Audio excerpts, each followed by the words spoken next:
रवींद्र धंगेकर हे अपघाताने कसब्याच्या पोटनिवडणुकीमध्ये जिंकून आलेत।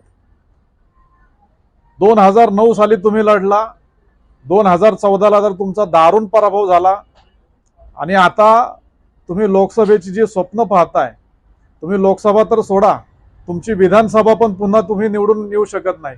अशी परिस्थिती असताना केवळ प्रसिद्धीच्या हव्यासासाठी, केवळ मीडियामध्ये न्यूजमध्ये राहण्यासाठी तुम्ही राज्याचे कर्तबगार नेते देवेंद्रजींवरती आरोप करत असताल, त्यांच्याशी तुमची तुलना करत असताल, तर तुम्हाला पुणेकर माफ करणार नाहीत।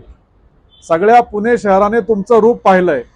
आमदार व्हायच्या अगोदर आपल्याबद्दल जो लोकांचा भ्रम होता तो आता संपलाय।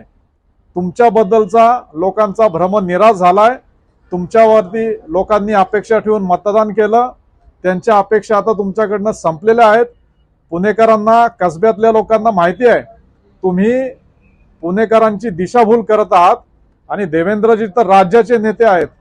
देवेंद्रजी 5 वर्ष मुख्यमंत्री असताना पारदर्शक सरकार आपल्या महाराष्ट्राला दिलं।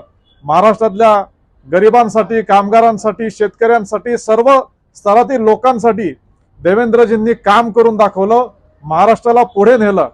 आणि आज देवेंद्रजी लढतील नाही लढतील हा वेगळा प्रश्न आहे, पण देवेंद्रजींनी जर ठरवलं तर महाराष्ट्रातले 48 लोकसभा मतदारसंघापैकी कुठल्याही लोकसभा मतदारसंघामध्ये ते निवडून येऊ शकतील, एवढं त्यांचं कर्तृत्व आहे। केवळ काहीतरी मोठ्या नेत्यांवरती देवेंद्रजींसारख्या, मोदींसारखे आरोप करायचे आणि प्रसिद्धी मिळवायची ही तुमची जुनी सवय आहे, ती विसरून जा। तुम्ही लोकसभा तर सोडा, विधानसभेमध्ये पण टिकू शकत नाही हे क्लिअर आहे। आणि तुमच्यासाठी भारतीय जनता पार्टीचा कुठलाही कार्यकर्ता पुरेसा आहे। लोकसभेसाठी भाजपने कुठल्याही कार्यकर्त्याला, सर्वसामान्य कार्यकर्त्याला तिकीट दिलं तरी तो तुमचा पराभव करल, ही वस्तुस्थिती आहे। त्यामुळे उगीचच आपण तोंडाच्या वाफा करू नका।